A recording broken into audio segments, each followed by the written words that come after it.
Good morning, my beautiful people. So, I don't typically voice any opinion on things that do not affect my life because it's pointless. However, I feel as though I am impelled to speak on the Baltimore protest. Wait, not protest. It's not a protest. Protests are peaceful demonstrations to voice an opinion or stance to affect change in your life. The crap that's going on in Baltimore is straight out riots. The blatant disrespect for personal property, for each other, for the city that you live in, that is a flat out riot. There's no other word to describe what's going on in Baltimore as we speak. Okay. So, as long as I got that definition clear for everybody. Now, if you do not have the understanding to be able to peacefully protest and you want to destroy where you live, what kind of logic is in that? There's no logic whatsoever to me. Now, I am all for going out, making your voices heard, policing the police, because yes, some police do need policing, but to destroy your city, to act violent towards everyone in your city is asinine to me. A person should not be fearful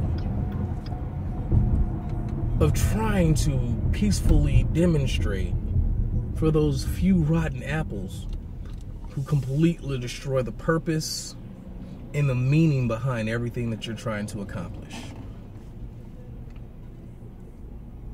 Now, growing up in this beautiful, beautiful city of Joliet, Illinois, and being around the different cities around here, have I been racially profiled? Yes, many a time. Especially for DWB, WWF. For those of you that don't understand what that is, that's driving while black with a white female. I've experienced that plenty of times in several different places around this great city of ours. So I know exactly how it feels to be looked at, discriminated. Even as an adult, I've experienced the racial profiling, bigotry, ignorance in my family and outside of my family. It's happened. It's going to continue to happen because racism and bigotry and hatred are things that are taught. No child is ever born to be racial or racist or ignorant or disrespectful.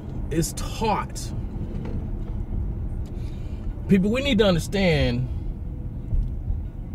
that if we don't change the way we think, change the way we live, we will never change the way we're treated. I learned something a long time ago, and I really don't know where I heard it from, but it's something that stuck with me throughout the years. If a person is being disrespectful or ignorant or upset or yelling at you, the quickest and easiest way to get that person to change the way they view you is smile, be happy, ignore them. A person can no longer continue to be upset with you if you're not empowering them to continue the actions that they're having towards you. Now, Baltimore people, sit y'all asses down, open up a dialogue. Stop destroying your beautiful city. I've been to Baltimore several times. It is gorgeous there. Beautiful, beautiful city. Now, once your idiotic riots and riots are over, and when you sit down and actually look at the disaster and destruction that you're putting on yourselves, well, you think, damn, we messed up. Open up that dialogue. If you continue to act in this manner, how else do you think people are going to view you? Savages, animals, total disrespectful group of people.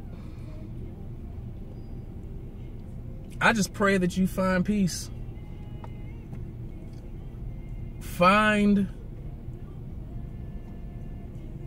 comfort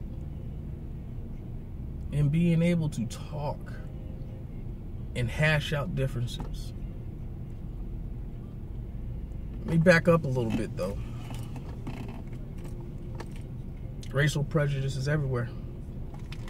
It's something that is taught and it's engraved in people's souls. I think it's 2 years ago, son's mom got married. She chose a place in Missouri, not far away from Ferguson, known for its wine country. Beautiful, beautiful place. No black people at all. And I do not exaggerate when I say there are no black people in this particular city or town in Missouri. My son's mother married a black man. My son is obviously half black and half white. I drove down there to pick him up from his mother's wedding to bring him back home so they can enjoy what they called a honeymoon. But I drove down there and pick him up. Go into met him at the little Wendy's / gas station. Mind you, there's already 2 black people in there, my son and her husband. So they're already looking. I walk in there with my sexual chocolate ass, and everything stopped. I can feel the tension in the air, so I'm like, you know, let's hurry up and get out of here. Let's go. Let's get out of here. We go outside, go to her car so we can get my son's stuff so we can get going. Standing out there for maybe 30 seconds. Cop pulls into the parking lot.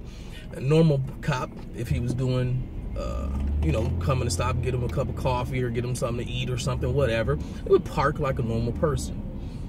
No, this cop stops at the edge of the parking lot, gets out his car, and stands there and stares at us. Said absolutely nothing, just stared. So yeah, racism is alive and well.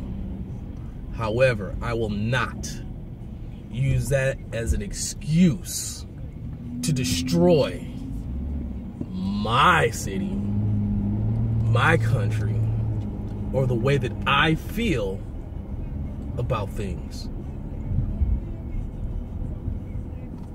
I love everybody. Everybody. No matter what color you are, no matter where you come from, I will love you for who you are, not the color of your skin. Yes, we cannot deny that things are racial. We cannot deny that. As much as we wish we could, we cannot. But I ask you people, end of the day, is it worth it? Really? Let's think about it like this. If I'm talking to somebody, heated conversation, or if it's a disagreement, the moment that they start yelling, I shut down. I no longer listen to anything they have to say. Not a word. No matter what they're saying, the moment they raise their voice, I stop listening. So let's put that into a bigger picture. When you start yelling and screaming and being destructive and violent, Do you think those that you want to listen are listening? Food for thought.